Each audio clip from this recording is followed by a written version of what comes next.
Here in the Philippines, dental services are a fast and growing business in the country's service sector. While many dental clinics opt to locate themselves aligned with other business stalls a bit far from household areas, some open their businesses near your homes. This is one strategy of this dental clinic located in one of the high-rise condominiums in the busy streets of Mandaluyong. The business is managed by Romel Salazar and Dr. Judith Almuete. Operations Manager Romel Salazar identifies different strategies in the coping up with the demands of the market. You should always be honest with your clients or your patients. Tapos you should have always something new to offer them.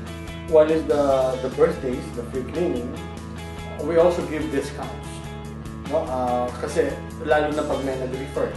So referrals, dun sa nag-refer, we give them sometimes 5 to 10% discounts. And for the senior citizens, we also give discounts. Sometimes we give them free toothbrush, free toothpaste, things like that they can use. Para makita nila na what they're paying for, it's not just the treatment, but there's also this care and love behind it na willing kami mag-shell out ng ibang investment for them that they can use na to maintain what the treatment has done. Technology really is a big help. Unfortunately, not all dental clinics can afford technology. But if you can afford it, it's a really big help. Kasi it will boost your business. Kasi nga, pag high-tech, yung clinic mo, nandun yung paniwala na, of course, the services are good. And the reason why we update also, hindi lang naman para sa amin to look good, but also for the patient. Kasi less radiation means healthier patient. No, hindi lang patient, ultimo us. No, the people who use it. So yung mga tao sa paligid, at least it will be a lot safer. So technology is a really big thing. Unfortunately, it always comes with a budget.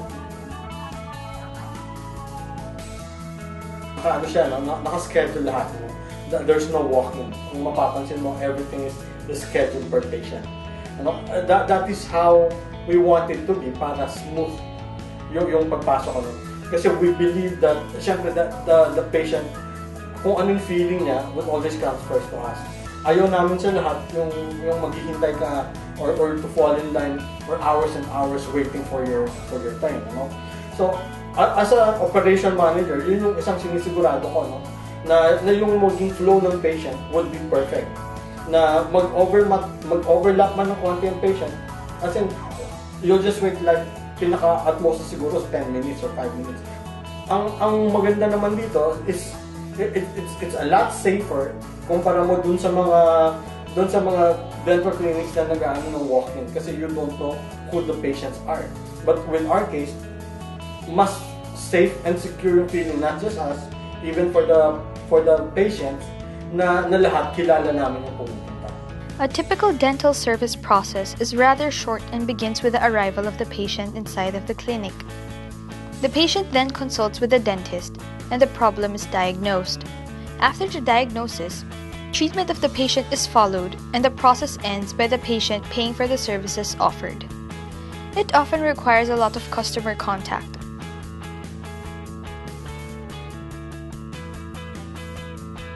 Doon pa lang sa planning, sa treatment planning, one way kasi to yung standardize mo yung service mo na wala kang titignan kung kaya bang magbayad o hindi. You should always give them what's the best treatment plan and always give them the options. As much as possible, ayaw namin mawala yung personal touch namin with the patients, na we're the one who's talking to them. We're building a relationship. It's more like a family-oriented that you can feel the care and love, not just of the doctors to the patient, but also the patients to the doctors.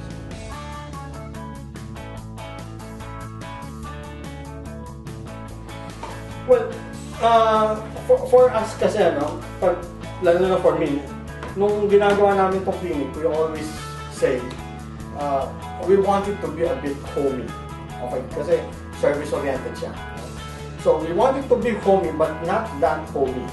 Okay? So, gusto namin pagpasok ng pasyente, ma-relax siya. Kasi let's face it, 90% of the people who are coming here definitely don't feel well. Masakit yung ipin, natatakot, things like that. So the least we can do is, at first, pagpasok nila, they can feel comfortable. Okay, so sabi namin, homie, kaya first siguro thing we have to do, instead of making the office na pagpasok mo parang nakapila ka agad dun sa treatment area, let's make it like a little sala with a TV, with some flowers, with some toys maybe for kids. So, kaya yung pagpasok mo dito sa clinic would be like a little sala. So, there's TV, tas nakatago yung treatment area. Okay, so after nun, there are 2 treatment areas here. Okay, so kaya siya dalawa, tas isa lang ang dentist para mas mabilis yung flow. Okay, para right after the patient number 1, the patient number 2 can be already seated at the treatment 2 para yung dentist makakapunta na siya dun sa treatment 2 nang walang patay na oras. So that's the reason. After that, we have a small laboratory also for repairs. And then here, my office, this is also where the records are. And then there's a small room here for relaxation and our pantry. That's where we eat para hindi magkalat amoy, yung kumalat yung amoy ng food. So that's how it is. Of course, there's also a bathroom kasi hindi mo maaalis yan. Pagkabalo ka, state of emotions actually is not the heart, but the stomach. So nandiyan na yung mawiwiwi ka or you need to go to the bathroom. At least there's a clean and hindi mabawang bathroom na nandito for you to use.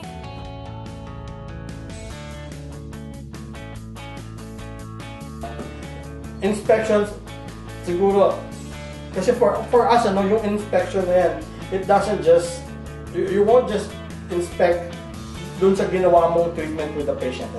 With us kasi, it starts early in the morning, so when we come here, ang inspection doon is the place tidy enough, or is it clean already before the patient arrives. So that's part of the inspection. Pag nandito na yung mga patient, right after a batch goes in, then alis nila, we have to fix everything again. Okay, so part yun ng inspection. With the treatment, syempre, may mga ginagawang inspection si doktora just to be sure na yung ginawa niya tama at maganda. So before she starts, yung nga sabi ko siya, mayroong discussion of the treatment plan. So pag nagkasundo na sila doon, they will proceed with the treatment. Then after that, Judith has to check kung yung ginawa ba niya tama. I-double check niya, does it feel good, kung meron pa bang sakit, or yung mga ganun. So kasama yun. Then at the end of the day, we will never leave the clinic kahit gaano pa ka-late ng madumi. So everything should be washed, everything should be autoclave or sanitized, kaya kailangan nila.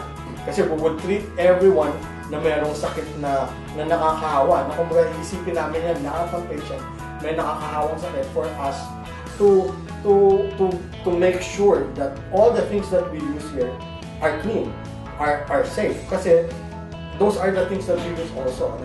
Me, my daughter, my wife, kumbaga, lahat yun din ang ginagamit namin. So, isa yun sa ina-inspect din namin siyempre. Yung kailangan malinis at sanitize lahat. Ultimong the bathroom, the door knobs, lahat yan, yung mga pillows na. After that, there's no day na matatapos na hindi siya malalysol, na hindi siya malalakhan. And even the pimples, the tissue, fresh dapat lahat lagi. Operations management covers not only big businesses, but also small businesses such as this dental clinic. While there are differences when it comes to managing the daily activities and processes, in the end, the goal of operations management is not only to see through the processes of providing goods and services, but also sustaining the business in the long run.